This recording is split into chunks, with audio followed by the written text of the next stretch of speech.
It's the Casimir Engine Show podcast. Yeah, it's none of that podcast express shiz that was happening last week. No way, Hozola. No, this is the full Monty. This is full fat, full leaded, everything. I've been sent loads of cool stuff. You're listening to... That's me. Casimir Engine. Casimir Engine. Hasn't that been done to death? Isn't that so 1990s? You think so? It's the Casimir Engine. It's not KKK.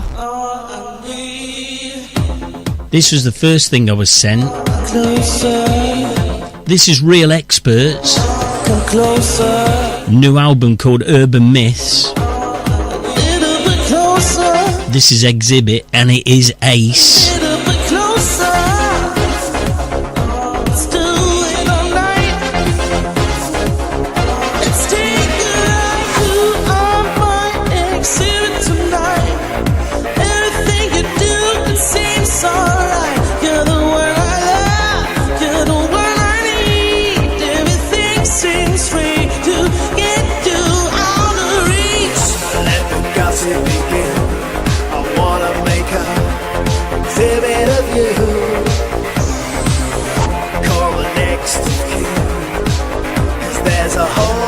Trouble coming in, so let's flaunt it. I know you want it. Let's go public tonight. So let's flaunt it. I know you want it. Let's go public tonight.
There's a whole lot of trouble coming in, so let's flaunt it.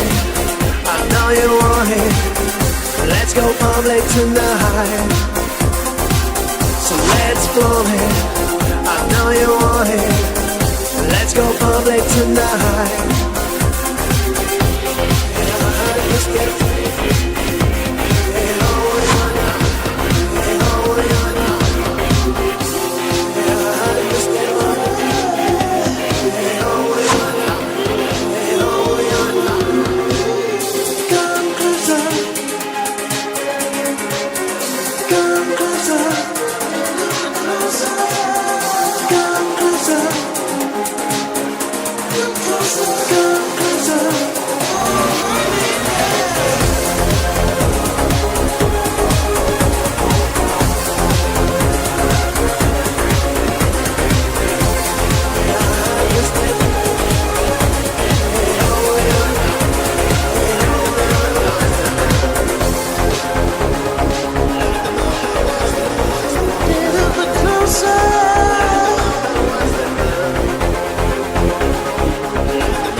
That is the fantastic Urban Myth Exhibit from the album Urban Myth by Real Experts. I tell you what, it's a banging album. Honestly, it's superb. Hey, we missed you, Kaz. with your Podcast Express last week. Thanks very much for saying. Oh, it was just a disaster. Went out and interviewed somebody, forgot to press the button. What a lemon. And this week, I'm fingers crossed, I'm still waiting for me phone to go pa-ching. But I've got 2 interviews. 2 interviews tonight. So we're taking up with one with a fantastic band from Buxton. They've been a favourite of mine for a couple of years now. And they've just released a new album. And Mark from the band has sent me the full track listings. And I'm going to play them for the first time on this podcast. I feel really, really cool about that. That's fantastic.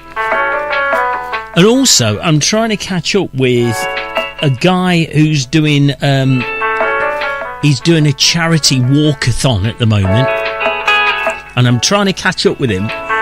One, because I don't understand how people put themselves through it. I know they're doing it for a good cause, but I'm such a lightweight, it's beyond belief. I just couldn't do it. I was asked if I would be interested in doing something for charity next year. And it's like a massive walk across England. You know that walk to walk, coast to coast, LA to Chicago one? Not actually LA to Chicago, but is it Carlisle or something over to Newcastle? Not quite as exotic, is it? Anyway, I've been asked to do that and I've declined straight away. I am the biggest lightweight ever. You listen to Casimir Engine Show podcast. First track from the new album by the Indieannas from Buxton. I'm so excited, I just can't hide it. You're listening to the Casimir Engine Show podcast, and it's great.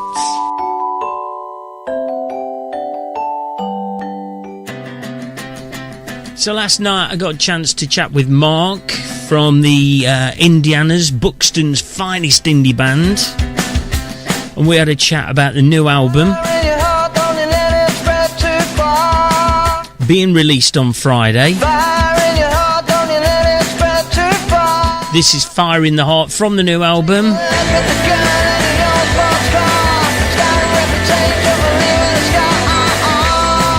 And Mark's coming up next. Words in your head, but they're better left unsaid. Words in your head, but they're better left unsaid. You know, some may say you made your bed, others say your reason led.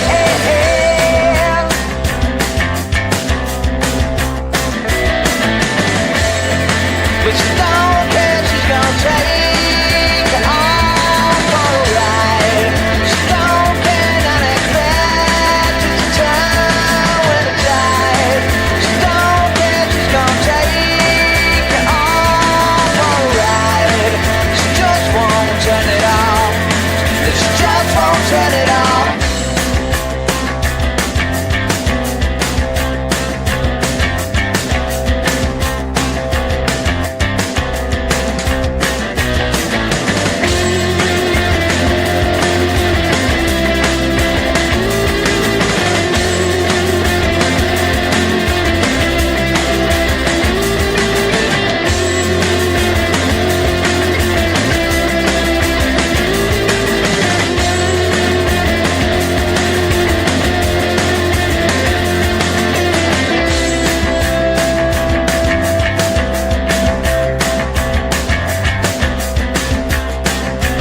Hi, mate. How you doing? You all right? Yeah, I'm not bad. Cheers, thanks. Good. But cheers for ringing. No, thanks ever so much for doing this. It's all right. Hey, I've been playing your album all day in the car. You like it? How good's that? Yeah, brilliant. That's great. That's what we want to hear. Yeah, You got to be dead chuffed with that. It is absolutely fantastic. Yeah, we're really pleased with it. It's fantastic. It's been a long process, really. We actually finished it nearly 3 years ago. What? Yeah, and we've never released it. But we've got to a point now where we feel we can sort of release it. It's been a long process of edits and all sorts of things, really, artwork, deciding when we want to do it, and then we've had a lad leave, and then he's sort of through work commitments, and then he's sort of started to play with us a little bit again. So we just thought, let's get it released, let's get it out there for people to listen to. It is extremely, extremely good. But 3 years in making. So when I first came across you, it was through Seb Makehamson. Yeah, good old Seb, yeah. Good old Seb. He's put me onto quite a few bands. He's got good taste, yeah. He probably put me in touch with you. It must have been getting on for 3 years ago. And you had, because the track that I was playing at the time is the last track on the album, I think. Right, yeah, well, that was our second release. And that's probably about 6 years ago. Oh, right. Yeah, that was our second release. We released 2 singles early days, Flying High and Where Did All the Good Times Go, which is the one you're on about, I think. Yeah. And we got really, with the first release, Flying High, we made it to like 52 or something in the iTunes chart. And and then we just gigged, and we got to a really good stage where we were on a good circuit with a lot of bands that are pretty famous now and stuff. And then a couple of the lads, the drummer and the lead guitarist, they kind of left to do their own thing, and they're in a really good band now. They're like a covers band, but they're they're good, brilliant musicians. And me and Jed just thought, Jed's the singer. We just thought, we'll just carry on and get somebody else to... Because we got all these songs written, in his heads, and not all the songs, but a few of them were written and not recorded, except the Flying High and the Where Did All the Good Times Go. And it was like, we got all these songs that we'd rehearse, and we didn't just want to give it... we wanted to record them. That was the ultimate goal, is to, record his own music, get it out there for people to listen to. And we had a really good fan base and everything, but it set us back to find another guitarist and another drummer. Yeah. For a good couple of years, really. We found some after about a year, but within that year, me and Jed were writing and demoing songs for a whole year, really, which is where most of them songs were written. After Where Did All the Good Times Go and Flying High.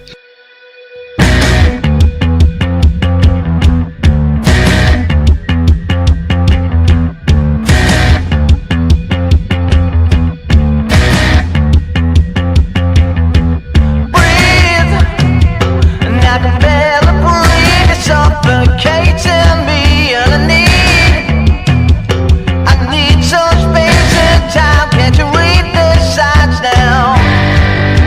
Pushing me to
we then got to a stage where we then got a drummer and a guitarist, and then we had to sort of get them up to speed for gigs, and they'd never played live before or anything, and we got to a stage where we were doing that, and then we started writing some more songs, and that's when we recorded the rest of the album. So that was we finished it 3 years ago, so we got a couple of plays on BBC Introducing and stuff, but they were just like sent in as they were album tracks, they were mastered and everything, but we just thought we recorded it, we've got to get it out there. So, but they weren't released as singles or anything. We just thought we'd wait and record an album, get the album out there as a whole thing. We never said that the Indieannas would ever be kind of like a singles band, really. It was always about the album, you know what I mean? So we are pushing like a bit of a single on the album, which is the Falling From Grace. But we've got a video for that, you see, so we just thought that's a good one to just get out there and promote the album with, really. So so the video, we're releasing the video fully on probably tomorrow, actually, for the album release Friday. So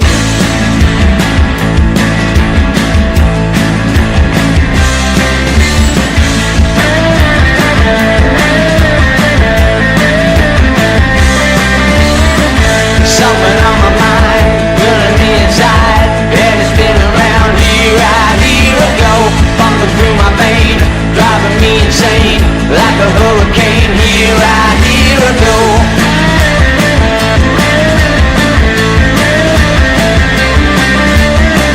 All the things I said running through my head, now I'm in my bed here a year ago. Got the attitude, got no gratitude, time to make a move here a year ago.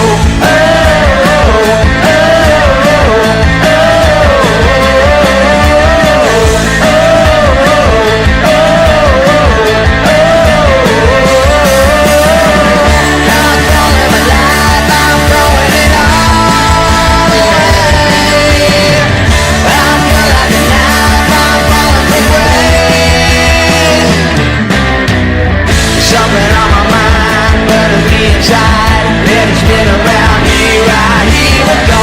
Got the attitude, got no gratitude, time to make a move here a year ago.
How do you find a drummer and a guitarist for such a tight band? I mean, that's the thing that comes across from in the album. It is absolutely as tight as a nut. Yeah, and we always said when we when we first started as a band, and we've always said to the lads that have always, that when the two new lads that came and joined the band, it was all about commitment and, committing to that, practicing twice a week, and then, probably gigging once a week as well. But at first it was just, can we practice twice a week, get a half an hour set, and we could go and play some bars in, that just have, original music, which is what, we're all about. And we got these two lads. I knew one of them, and he actually, the guitarist, he actually went to school with my son. And he was a brilliant guitarist, and I always knew he was a good guitarist. And then, I asked him if he fancied coming up playing, and he knew a drummer, and that's how we got hold of the drummer. And then, and they're just, committed. And we just practiced and practiced and practiced till we were tight, and then practiced and practiced live, played live till we were really tight. And we've had some, fantastic gigs over the years. We've played all over. We've played Why Not Festival. We've even played Britannia Stadium, which was 10,000 people, which was amazing. And we've had some really good gigs, and we've played with bands all over Manchester, Liverpool, Sheffield, London. We've really done the route over the years, but this last few years has been a lot, quieter, getting up to speed, and we're just about there to start really get this album out there and start, getting out playing live again. So So how long have the Indies been around, and how long have you been in music then? Have you been since a child? No, not really. No, actually, I mean, I'm 43, so I started playing the guitar when I was 18. And then I actually played bass in the band, and then I got asked at one time many years ago to join a band, and because I was always known for like singing and stuff at work, and somebody asked me if I fancied joining a band with them, and we started a covers band, and we played parties and all over the shop. And then I knew of this other band who my mate was in, who'd been in original bands. He was always into writing songs and stuff, and he actually joined my covers band, and that's how I met. And we sort of then moved on. He had a band called The Stand, and he asked me if I fancied joining them, but playing bass, because they hadn't got a bass player. And that's really where the Indieannas was born from. They were born from a band called The Stand. And the only reason we had a really good following as The Stand, it was amazing. But we had to change his name, because it got to a stage where every time you Googled The Stand, you got thousands and thousands and thousands and thousands of other things called The Stand, with a lot of bands as well called The Stand. And we just thought, if we're going to release a single, and with this first single, we can kind of change the Google search by calling ourselves something else a bit different. And we were all into indie music, and it just, Jed the singer said, look, my brother's I think his brother actually said it to him, what about the Indieannas? And that's where that was born from. But that's a few years ago now. I think 2000, it's like 6-7 years. It's probably about 2012, I reckon. We started as The Stand, and now here we are as the Indieannas. So it's amazing, really. But we're really chuffed with the album. We're so pleased it's out at last. We've not got any gigs lined up at the immediate time of release. We are playing a gig at the Queen's in Buxton on the 4th of May. I'm coming. Where we'll be playing a lot of stuff from the album, but we'll be throwing in some indie classics as well, cover wise. So and it'll be mayhem. It's not the official album launch. We're going to try and do that a bit nearer when it's a bit nicer weather and a bit more people are out and about. And it'll be mayhem. Did you just say? It'll be mayhem in the Queens. It will be mayhem. It'll be chocker block full, I would imagine. It's when we normally play there, it normally is. So it's Yeah, it'll be mayhem. There'll be no tables in there because they take all the tables out and all the chairs. It's just a room with a stage. Yeah, it's awesome. I'm old. I'll need a chair. I'll need to sit down somewhere. But no chairs. So listening to the album this afternoon, right? I'm thinking, who's this band's influences? Because I can hear a little bit of The Who and probably a little bit kind of modish. Am I going down the wrong route? Yeah, I would say you're on the right lines, really. Yeah, I think with there's quite a few different influence and age kind of wise with music in the band. So yeah, you're definitely right with The Who. I mean, Jed, the lead singer, he's a massive Oasis fan. He's Oasis. He could probably play you every single Oasis song and sing it on the guitar. He's that into him.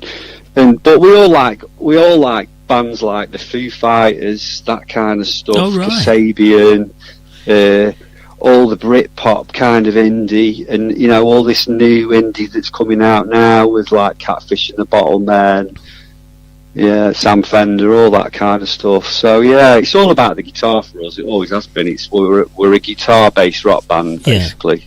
Is that what you were playing when you were playing bass at 18? Was it indie stuff straight away? Yeah, I would say along them lines of those covers. So like the Who Substitute and them kind of like All Right Now, Free, them really classic rock stuff, but also that British kind of rock as well, which was about at the time. But all the ones that everybody loves as well, because you when you're in a covers band, you're doing it for the money, really, more than anything else. It was for fun as well, but the fun with me was introduced really when Jed asked me to join the stand, and it was all original stuff, because it then got me writing songs as well, and we've all contributed to the writing of the music and of the lyrics and everything on the album. So there's a couple of songs on there, or one song on there, which the other two lads recorded as well, and they're credited on it as well for playing. So we're all about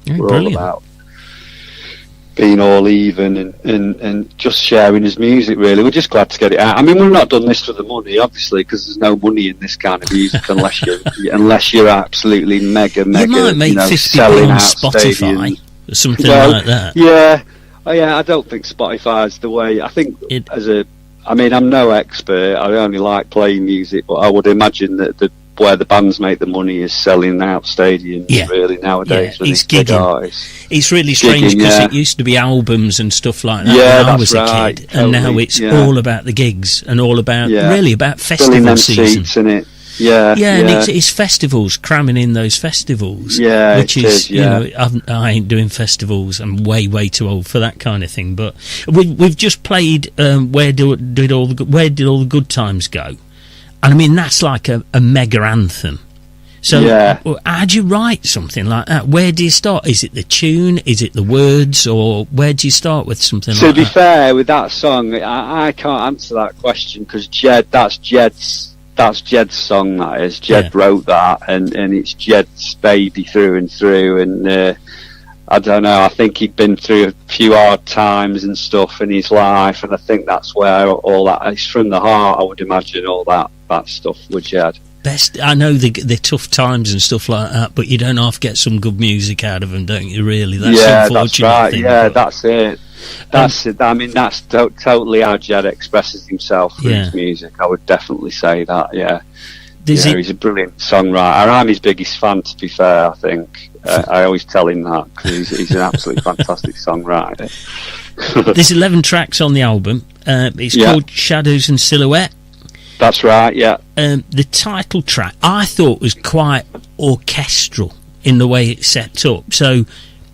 Is there a trained musician who kind of sets who's writing the actual tunes, and are they like a trained musician? Have they come from somewhere, some classical, or your bedroom change? None of us are trained. No, none of us are classical. We've all dabbled with music over the years. I think it's one of them. It's just if you feel it, you feel it, and it comes through in the music. I mean, a bit of credit there to Barrington, who's produced the album Down at Sound up in Belper, because he was very helpful with all that sound, and I think the recording of it's us through and through. We always said when we became a band, we're a live band, and it's hard to capture we've always thought it's hard to capture how we are live on an album, and I don't think that album quite captures that, but I would say it's pretty close to how we play live. Yeah. There's a snippet of it sounds as though it's live. There's some cheering and whatnot at the end, and that was absolutely spot. A live album would be a good move, believe me. Yeah, I mean that's why we put that on there, really, to just show that it was all, that's how it is. That's how it feels like when you're playing it. That's the reaction. It's great. It's a bit of fun. More importantly, where can we buy the album? So you can buy the album on any digital outlet. So all the mega ones, Apple Music, it'll be on Spotify on Friday. It'll be everywhere on Friday. Anywhere you can get it. If we'll have a website up and running soon, probably this weekend, and that'll have an online shop to buy a hard copy of the CD as well. Right, that was my other question. So what formats are you bringing it out in? Are you going for wax cylinders for the hipsters and stuff like that? Or I think it's every songwriter's dream to have some vinyl. So I don't know. I think the way it goes, most people download music now, until the real hardcore fans start asking for copies of vinyl and stuff, then we'll think about that at a later stage. But we will definitely have some hard copies on CD. Although somebody told me the other day to do tapes, because I'm looking. All the kids want. Listen to that. That's the Cows, who I'm a big fan of in the States, and they've got it's all cassettes these days, isn't it? It's unbelievable. Yeah. I know, it's mad, isn't it? As long as you've got your pencil to tighten up, we'll be all right. They're a bugger to fast forward and try and find your favourite track, if you know what I mean. That's it, yeah. Different sound, though, isn't it? I never play them. They're just nice to have. They're like... Yeah, I mean, I'm a CD person. I've always collected CDs. Even if I buy something or stream something, if I really like it, I'll buy the CD. Have you got any merchandise or anything like that people... We've got a few T-shirts and stuff as well. They'll all be on the website as well. We'll probably put them all over Facebook on his Facebook page, which is obviously www.facebook.com/The Indieannas, which is spelled THEINDIEANNAS. Flipping heck.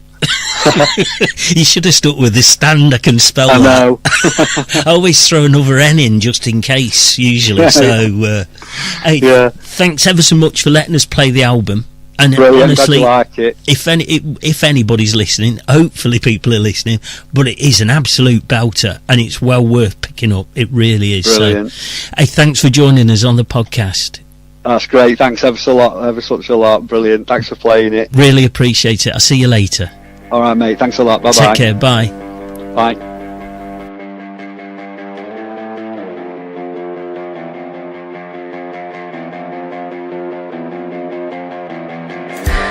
I've done chasing shadows and silhouettes.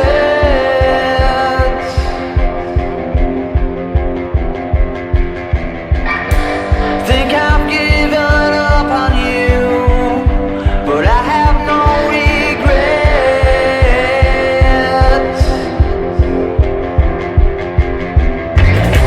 I want the line down for a while, left the choker time to smile.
So that was my chat with Mark from the Indieannas. Just in case you didn't get all the details, I'm going to do this on the oof.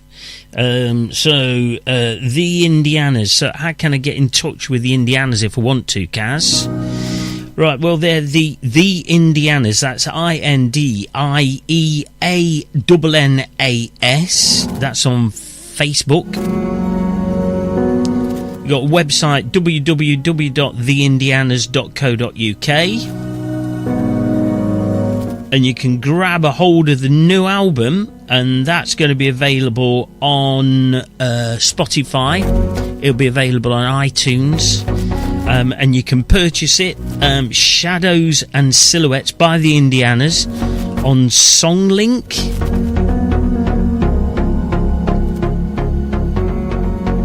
And if you want more details about the album, you can get it by contacting me on @Casimir Podcast on Twitter, @Casimir Podcast on Facebook, www.casimirengine.com. I'll stick all of the details on there, particularly if they go to hard copy vinyl or cassette. Hey, how cool would that be? Indieanna's album on vinyl.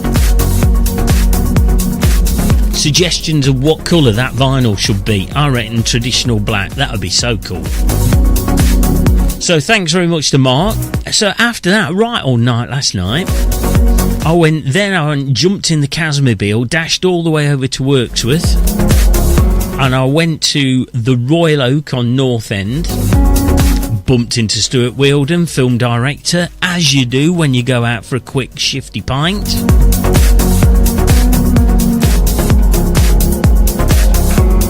But more importantly, I went to see one of the Wardettes, who are regular tune-inners of Analog Trash Radio and of the Casimir Engine Show podcast. And Senior Wardette, he's putting in some miles in a walkathon. I can't think of another expression for it. Walkathon?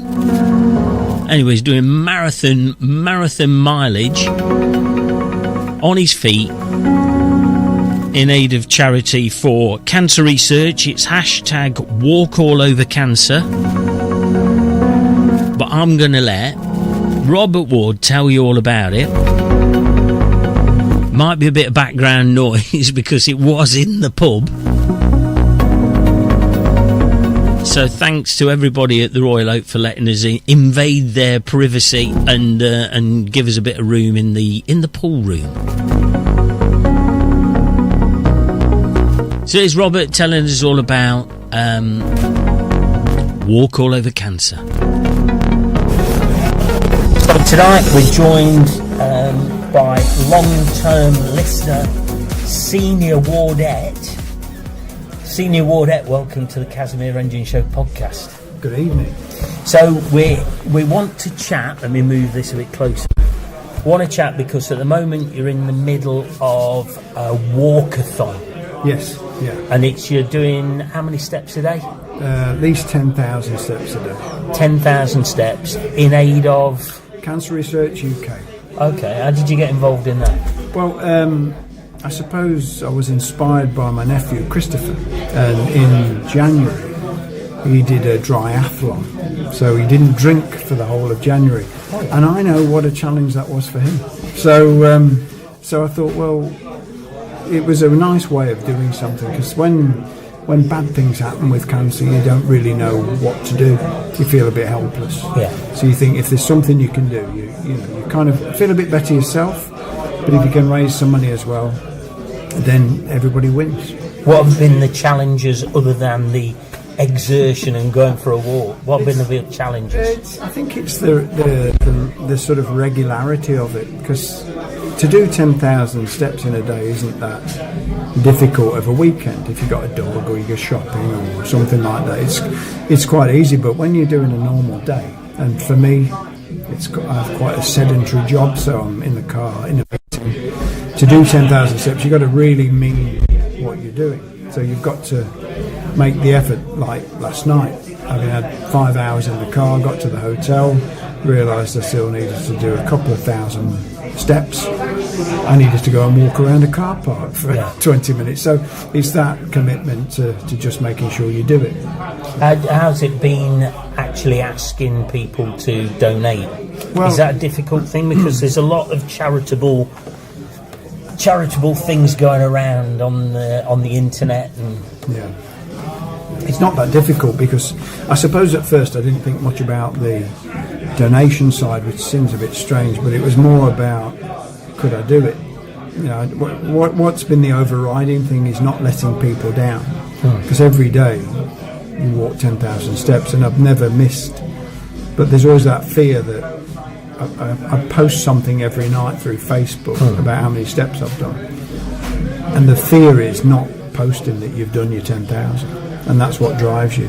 And then the offshoot of that, and I suppose that's one of the good things about social media, is that people can see your post and they can donate, and yeah, friends and family, colleagues have all done their bit and posted money, but there was never, my first target was 100 quid. Yeah. And we did that quite simply, and I think you're just quite humbled by the whole experience there. And then as it starts to gain a bit of momentum, for me anyway, the money started to matter a bit more. And then you just put yourself out there as a way of raising money. That's what it becomes. So. How far is 10,000 steps? It's approximately 5 miles. Oh, okay, 5 miles a day. Yeah. For how long? For a month? 31 days. Wow. So it's so how far is that from here to? Roughly 150 miles. So okay. When they got hold of this through my work, they decided to work out where it was from Glasgow, where we're based in the business, and it was the difference between walking from Glasgow to Aberdeen. Fantastic. So it's quite a long way, but you know, I know already I've beaten the 310,000, but I'll still keep doing my 10,000 a day. And how long have you got left? Till Sunday, Mother's Day. Oh wow. Okay. So that's the big finale, and we've got a little bit of an event planned for the end of the day. So local Indian restaurant. Oh, right. And how much have you raised so far? £1,210. No way. Yeah, 1,210. And you know, every fiver, every pound, every tenner. I've had a couple of very generous donations from people I know through work. Yeah. But every, you know, whether it's been a fiver from a family member or 100 quid from a organisation, everything matters. So it's a real humbling experience. It really is. So if people want to donate, or they want to find you, first of all, where do they find you on Facebook? Well, what I'll do, I'll share a link with your good self through the Casimir Engine Show podcast. You've been a listener for how long? You've got it wrong. I got that right. Oh, Casimir Engine Show podcast, and then they can click on and just donate whatever they can afford. So my next target is 1,500, but that could be tight because I've only got 5 days left. Yeah. But you live in hope. But I mean, as I say, I started off with 100 quid, so to get to £1,200 is just fantastic. So I'm really pleased. So yeah, it's been a way of giving something back, and cancer research is good because it covers the whole spectrum of cancers. It's not too specific, and having been affected and dealing with that, just giving something back helps. And the good thing that what they do is they tell you when you've hit certain milestones, and they tell you how much that value means to them and what it pays for. So even when you get to like 100 or 200 pounds, you're actually doing something really constructive. You're training a nurse to be able to. Oh right, and they let you know about all of that. They give you that information, so it's well worth. When you do it, they guide you through. I even got a phone call a couple of weeks ago from someone from Cancer Research saying, "What more can we help you with?" And yes, it's a charity. It's a bit like a business. Their funds help us, discover what we can do about this horrible disease. So yeah, it's been a very humbling experience. Well done, mate. We're really, really proud of you. Seriously, I've enjoyed it. We're genuinely. Really proud somebody said, "Why do you do that?" I said, the most enjoyable bits have been the bits where it's been howling a gale, wind and rain, and you get your gear on, you put your earphones in, and you do your bit, and you walk, and that feels quite rewarding in a way. When it's been sunny and nice, it's the kind of day that everybody goes out. I think where you judge yourself is when you've been out and it's not been a nice day. because you're doing it for a cause then, and that's what makes the difference. So I'd urge anyone to have a go. Just do something. They're always doing something. They've always got things that they're offering. But just go and raise a few quid. It's great. So what's next? You're shaving your head, bath of beans? No, I've got to convince one of my good mates to come on a long walk with me. Yeah? Next year. I've already got some more walking. Yeah, I'd like to do the big thing, which is to walk Hadrian's Wall.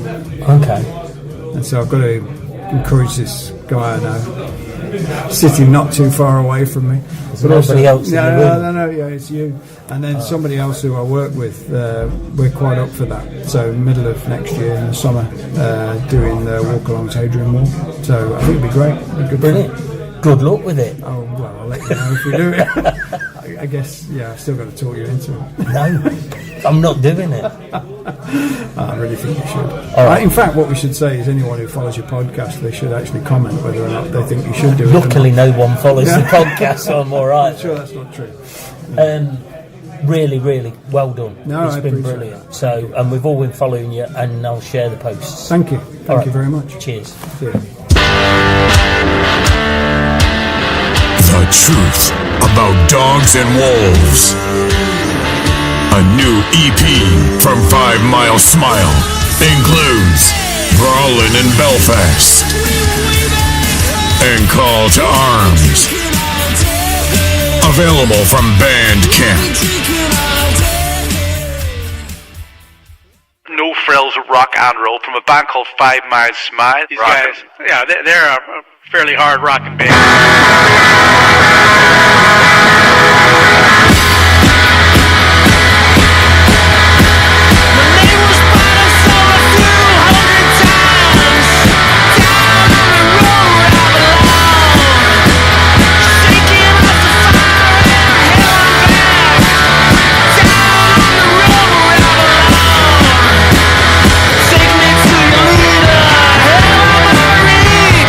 Take me to your leader, give me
Sunset Billy on the mountainside.